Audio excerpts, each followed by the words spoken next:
Hola chicos, bienvenidos al canal Tutorías Medicina Interna. Yo soy María Alejandra Arteaga Castaño, residente de Urgencias de la Universidad de Antioquia. Recuerden, si desean apoyarnos, suscribirse y darle like a los videos. Recuerden también seguir las páginas Tutorías Medicina Interna, Urgencias UDA 911 y para los gamers SMonk. En este video entonces vamos a hablar de ecografía en choque.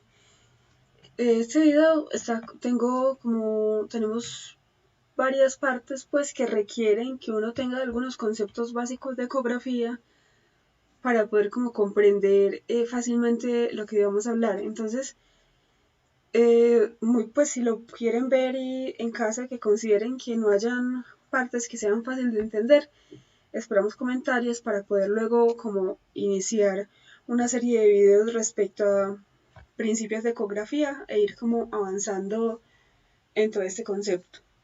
Quisimos montar este para evaluar también como acogida respecto a qué tal la ecografía la pueden asumir como ustedes. Recuerden que para muchísimos, pues yo me incluyo, la ecografía va a ser el futuro en gran parte de muchísimas especialidades una herramienta pues fácilmente asequible que te da mucha información, que usted puede rápidamente entrenarse en ella y generar algunos resultados muy buenos a la cabecera de su paciente.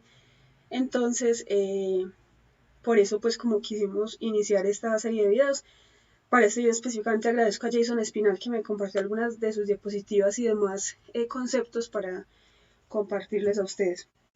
Entonces, inicialmente la ecografía de verdad será útil. Hay muchas personas que cuestionan aún si tenemos la capacidad de usar la ecografía a la cabecera del paciente siendo no radiólogos para resolver como algunas cuestiones. Y lo que quiero acá aclarar es que la ecografía que utilizamos en medicina de urgencias y en otras especialidades que se está acogiendo como cirugía general, como medicina interna y demás, bueno, inclusive en cuidados intensivos, la ecografía busca responder preguntas clave.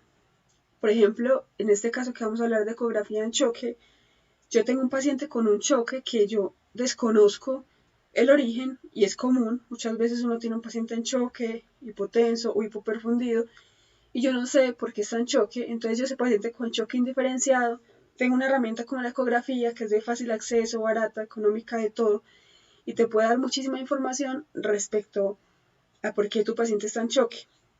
Además nos puede guiar terapia, por ejemplo, hídrica, evaluar la volemia de tu paciente, evaluar si tiene taponamiento cardíaco, neumotórax, atención u otras causas que lo tengan en choque, evaluar muchísimas variables, pero buscamos responder preguntas concretas. Entonces en ningún momento pensamos como, digámoslo así, reemplazar la labor que hacen los radiólogos, que es una labor completamente diferente, para la cual definitivamente no estamos capacitados, sino buscar responder algunas preguntas concretas que nos ayuden a tomar algunas conductas en el paciente que tenemos pues en ese momento. Entonces es de verdad muy útil y ojalá desde la medicina general empecemos a aplicarla en todos los escenarios. Muchas veces el examen físico del paciente, inclusive el que no está en choque, pero más aún el que está en choque va a ser complejo, es un examen físico que tiene muy poca sensibilidad, una especificidad también muy variable, inclusive la han comparado con la ecografía, por ejemplo, el estetoscopio, y definitivamente la ecografía puede darnos muchísimos aspectos que no tenemos fácilmente visibles y por eso es de gran utilidad.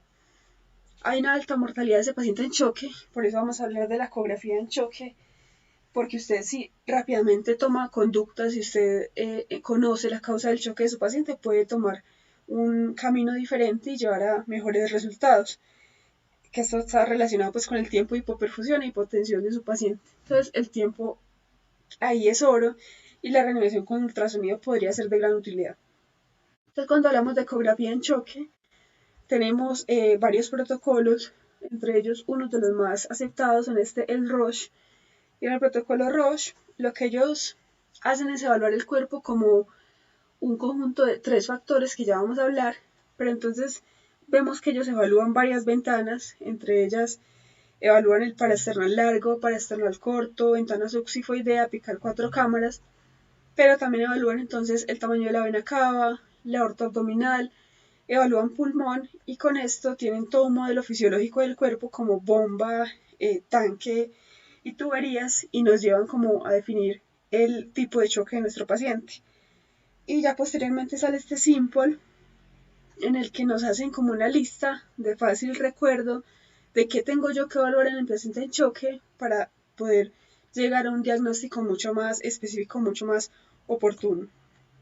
Ya recordamos que tenemos 4 tipos grandes de choque, entre ellos está el hipovolémico, obstructivo, cardiogénico y distributivo.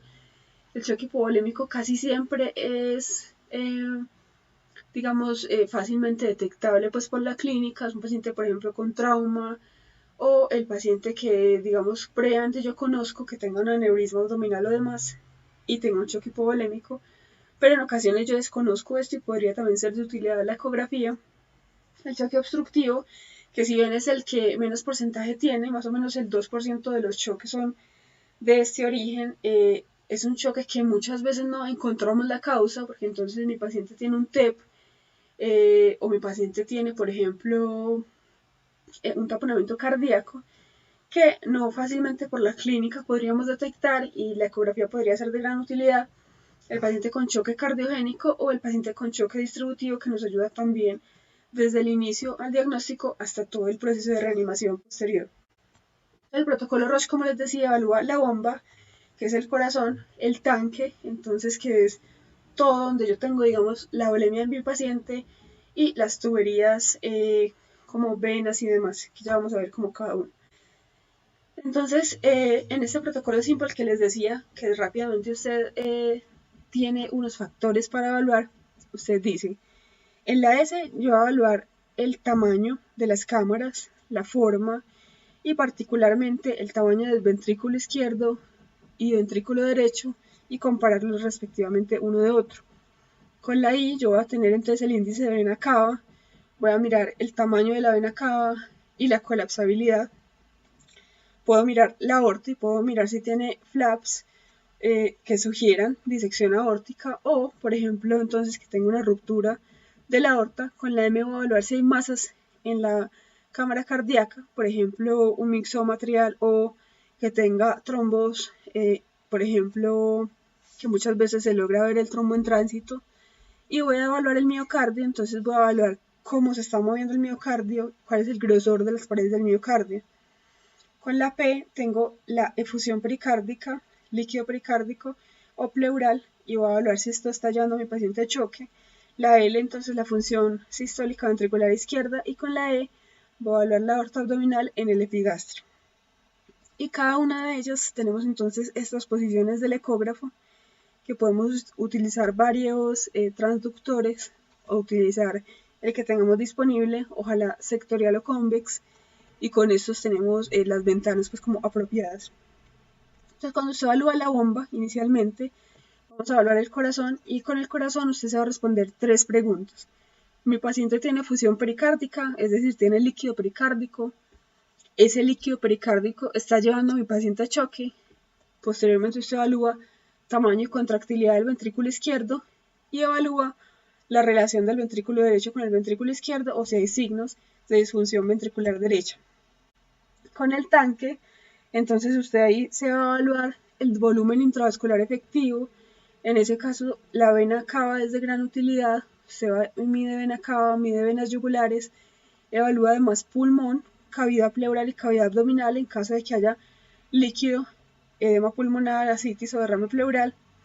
Y acá evaluamos en FAST, entonces en el espacio hepatorrenal, esplenorrenal y en hipogastrio evaluamos si hay líquido en abdomen y una fuente de pérdida de líquidos desde el tanque. Y con las tuberías evaluamos entonces las arterias y venas del cuerpo, ver si por ejemplo yo tengo una disfunción ventricular derecha, por ejemplo, y un tamaño de ventrículo derecho comparado con el ventrículo izquierdo de 1 a 1. Entonces yo me voy a evaluar las venas del cuerpo y veo que no hay colapsabilidad, entonces tengo más factores para definir que mi paciente tiene una trombosis venosa profunda y tiene una tromboembolia pulmonar. Veo si hay ruptura u obstrucción, por ejemplo en la aorta, disección o aneurisma de aorta y evalúo la compresibilidad de vena femoral hipoplítea. Entonces ya vamos otra vez a iniciar, pero ya cada uno vamos a como desglosarlos. La bomba. Entonces la bomba, habíamos hablado del corazón. En el corazón usted coge el transductor, ojalá sectorial, y lo coloca en esta posición para tomar un paraesternal largo. Cuando lo voltea en esta posición con la marca hacia el hombro derecho de su paciente, usted tiene un paraesternal corto. Vista subxifoidea, que es esta posición que tenemos en la B, y la vista apical, que es esta posición que tenemos en la C, para evaluar las preguntas que habíamos mencionado. Entonces, primero, mi paciente tiene líquido pericárdico. Entonces, acá vemos, por ejemplo, en esta vista, que tenemos aurícula izquierda, ventrículo izquierdo, eh, ventrículo derecho, y vemos que todo esto es líquido pericárdico. Todo esto. Entonces, este es el pericardio, la aorta descendente y efusión pericárdica. Este, por ejemplo, entonces lo podemos tomar en un eje paraesternal largo o en una ventana subxifoidea y evaluar el líquido. Recuerde que grandes efusiones, si usted tiene muchísimo líquido, usted lo puede ver casi en todas las ventanas y lo puede ver circunferencialmente cubriendo todo alrededor del corazón, pero algunas pequeñas efusiones que no necesariamente generan inestabilidad hemodinámica de su paciente no la va a ver circunferencialmente y el líquido se va a ubicar por gravedad. Si usted tiene a su paciente en decúbito, claramente el líquido se va hacia posterior e inferior, por lo tanto usted debe buscarlo en ventanas que sean apropiadas para esto. Recordar que el fluido es anecoico es esto pues que se ve definitivamente negro, y si el paciente tiene, por ejemplo, en esta zona coágulos o exudados, no líquido propiamente o no sangre fresca, por decirlo así, podría verse más ecogénico. Por acá vemos entonces otra ventana y nuevamente entonces vemos hígado. En este caso entonces es una ventana subxifoidea, el líquido pericárdico, aurícula derecha, aurícula izquierda y ventrículo izquierdo, y vemos algo muy importante y es que colapsa el ventrículo derecho en la diástole.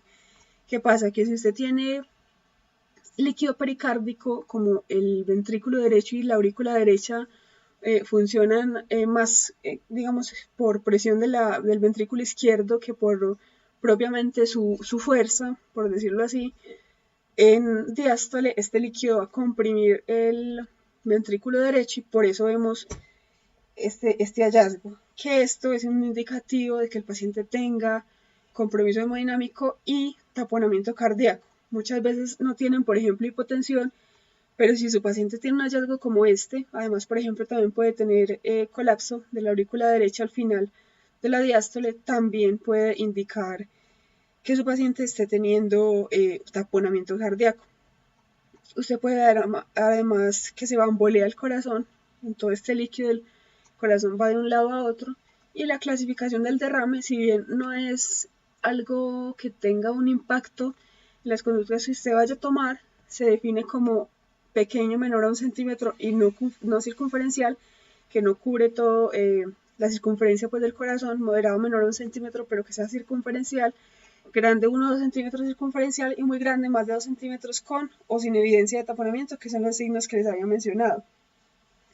Pero ¿qué pasa? Si usted tiene, por ejemplo, un paciente que tiene un trauma y rápidamente inicia con líquido pericárdico, usted puede tener un derrame menor a 1 centímetro circunferencial, pero que genere signos de taponamiento cardíaco, que genere colapso de ventrículo derecho, colapso de aurícula derecha, y por lo tanto usted ahí define que hay taponamiento cardíaco, pero en cambio puede tener un paciente, por ejemplo, con un cáncer que tenga líquido pericárdico asociado y que haya, digamos, evolucionado en el tiempo y que le llegue a usted con 4 centímetros de líquido pericárdico, pero sin compromiso hemodinámico ni signos ecográficos de taponamiento, y por eso esta clasificación pues no es de tanta relevancia, sino los signos que usted encuentre clínicamente y ecográficamente. Por acá vemos un videito, por ejemplo. Espérenme.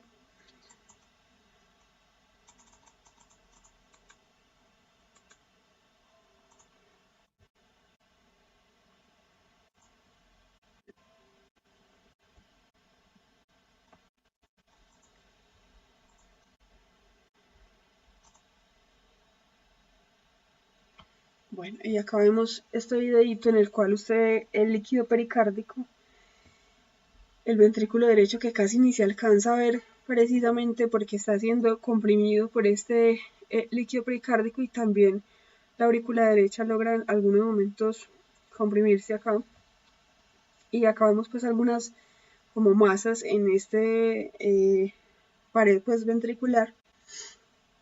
Por acá vemos en esta otra ventana otro paciente, y acá vemos definitivamente que el ventrículo derecho también se comprime, tiene muchísimo líquido pericárdico. La aurícula derecha también tiene algunos signos ecográficos de taponamiento,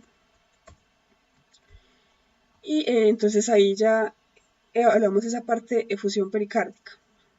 Por acá tenemos algo que también es muy relevante, y es que usted tiene la aorta descendente como guía.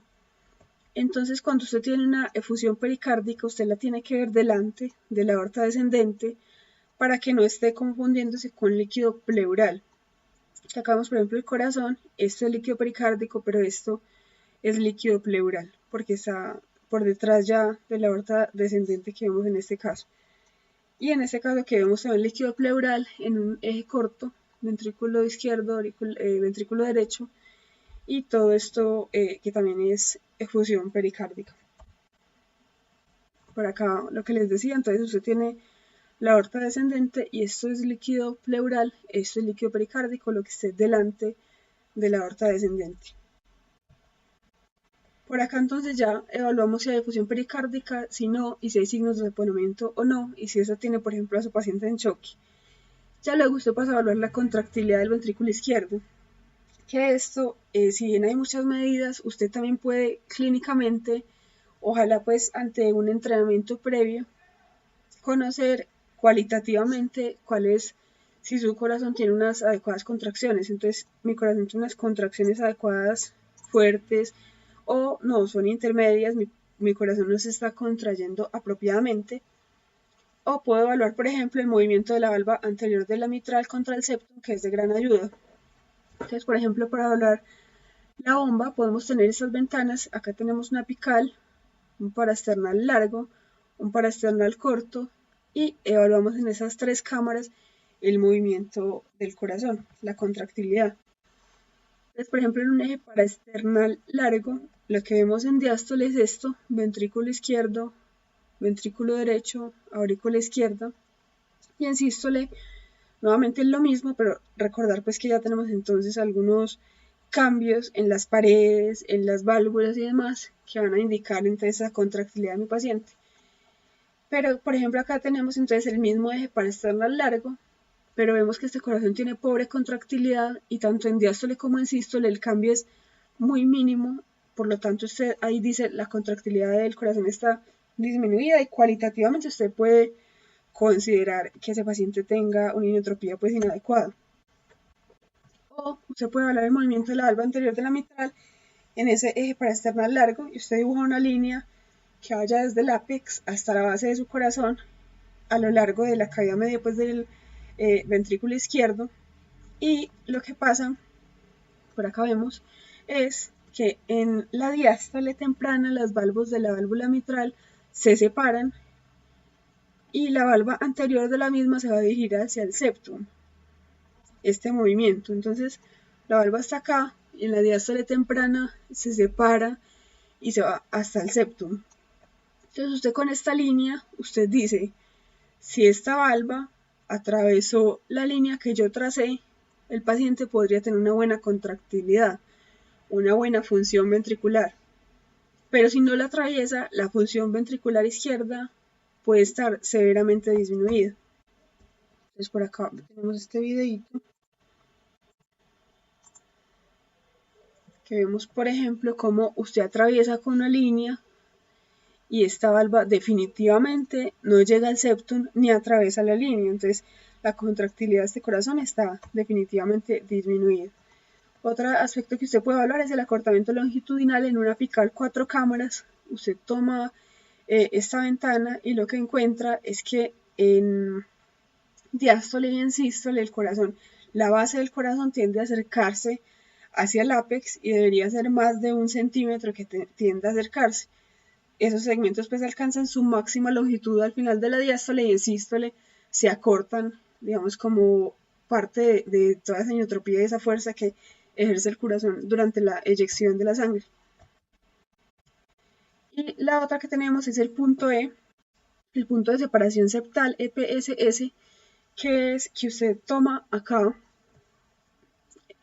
la valva anterior, también la valva de la mitral, y lo que usted encuentra en un modo M, cuando usted coloca, es que tiene este movimiento y usted puede evaluar este punto de separación, que si es mayor a 1 centímetro le habla de pobre función, fracción de eyección o pobre función ventricular. Y funciona igual que el punto de separación de la valva mitral.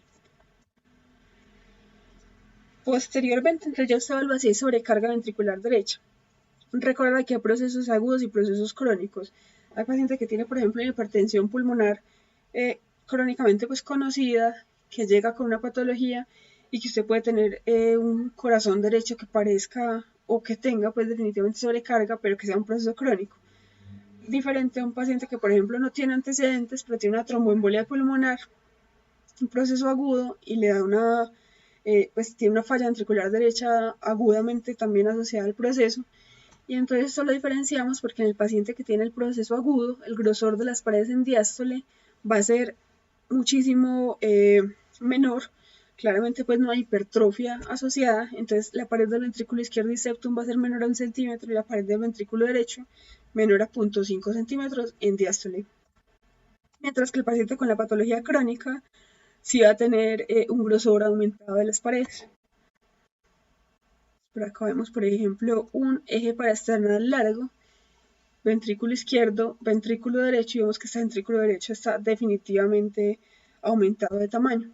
En un paciente, en un contexto clínico apropiado. Recordar que siempre la ecografía debe ser en un contexto clínico apropiado. Acá tenemos una ventana apical y vemos este trombo que se encuentra en la aurícula derecha, un trombo en tránsito, y usted pues rápidamente lo ve y puede instaurar las medidas necesarias en ese paciente que lo considere que lo requiere.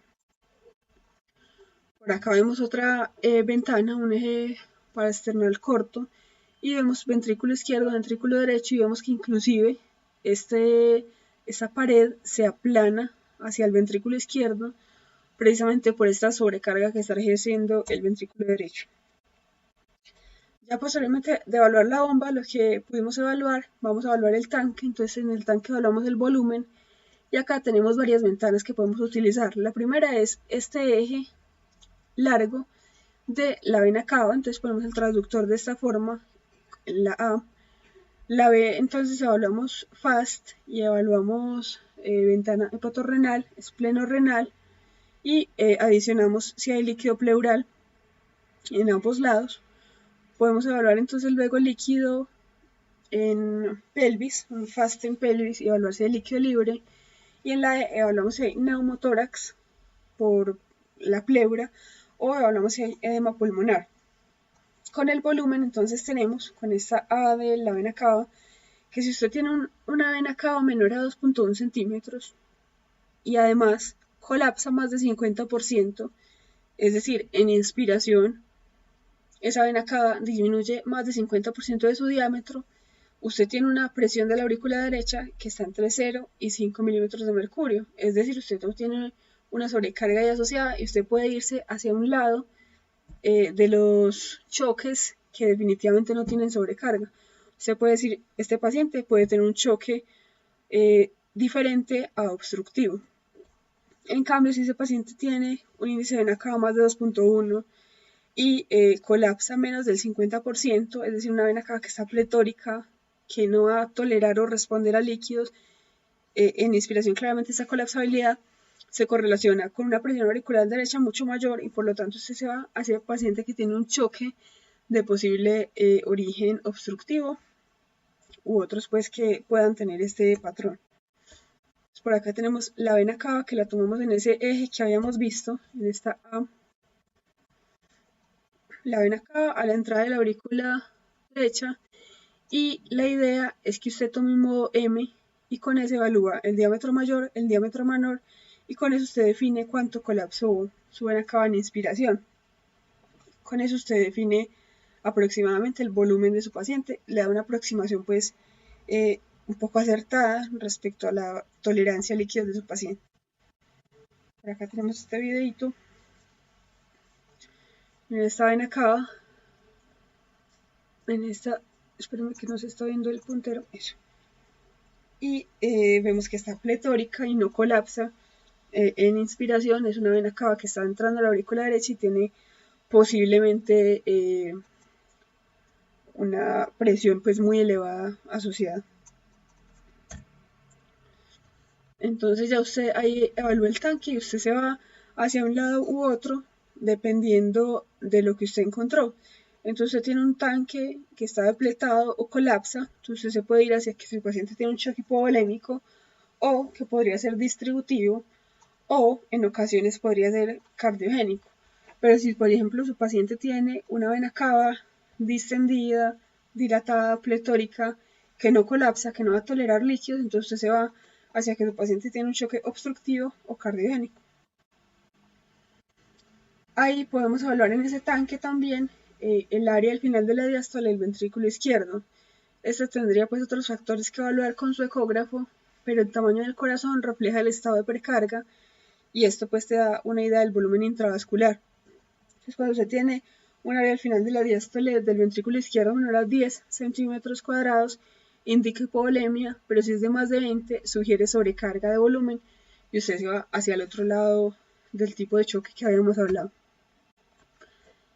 Luego usted evalúa si hay fugas del tanque, entonces ahí usted se va a evaluar el FAST que habíamos mencionado en espacio, por ejemplo, hepatorrenal en este caso, y vemos que hay líquido libre. Entonces usted puede decir, ¿será que mi paciente tiene compromiso hemodinámico por hemorragia?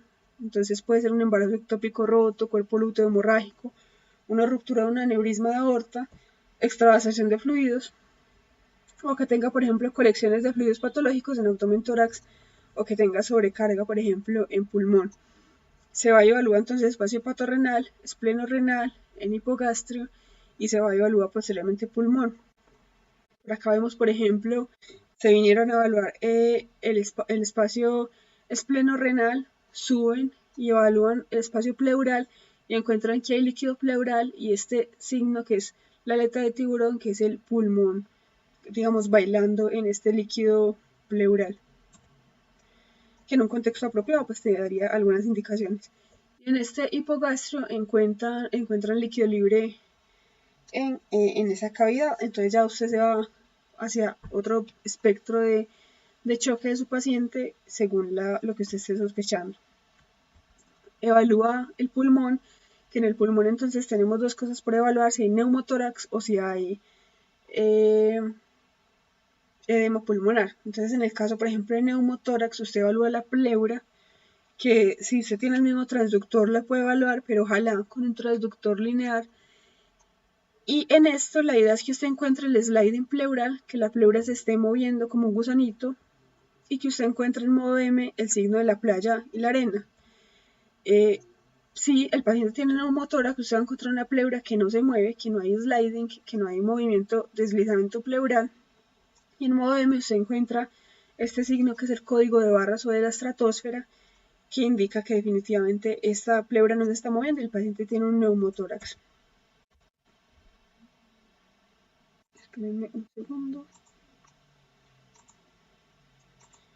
Por acá, por ejemplo, nos muestran el paciente que tiene edema pulmonar. En este caso entonces tenemos la pleura y vemos que son muchas líneas B. Las líneas B tienen 7 condiciones que evaluar, que luego las podemos mirar o las pueden pues leer en algunos textos como precisamente de esto, que son precisamente de Lichtenstein. Y estos casos también entonces te dan una indicación de que su paciente tiene algo adicional. Por ejemplo, un paciente con edema pulmonar y que tenga un choque cardiogénico, por ejemplo, asociado, y ya usted se va guiando por estos parámetros que encontró. Y ya posteriormente se va a evaluar las tuberías. Entonces, en las tuberías evaluamos la aorta y la aorta la evaluamos desde eje supraesternal. Aquí podemos ver el arco aórtico. En B, la aorta desde vista paraesternal. En este C evaluamos desde epigastrio la aorta y en abdomen pues la evaluamos en su trayecto o en varios puntos.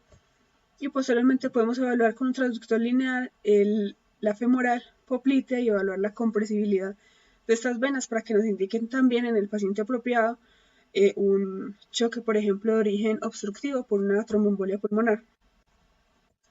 Por ejemplo, acá estamos viendo la aorta ascendente y tiene un flap de disección, pues que le indica que hay una disección de la aorta ascendente, en el que acá es en la salida. Esta es una ventana, y entonces acá en el ventrículo izquierdo y a la salida, en el tracto de salida, la aorta tiene una disección, entonces acá usted ya define que ese sea el choque de su paciente. Por acá vemos otro flap de disección, una aorta dilatada definitivamente en su trayecto, y usted podría definir que entonces esa sea la causa del choque de su paciente.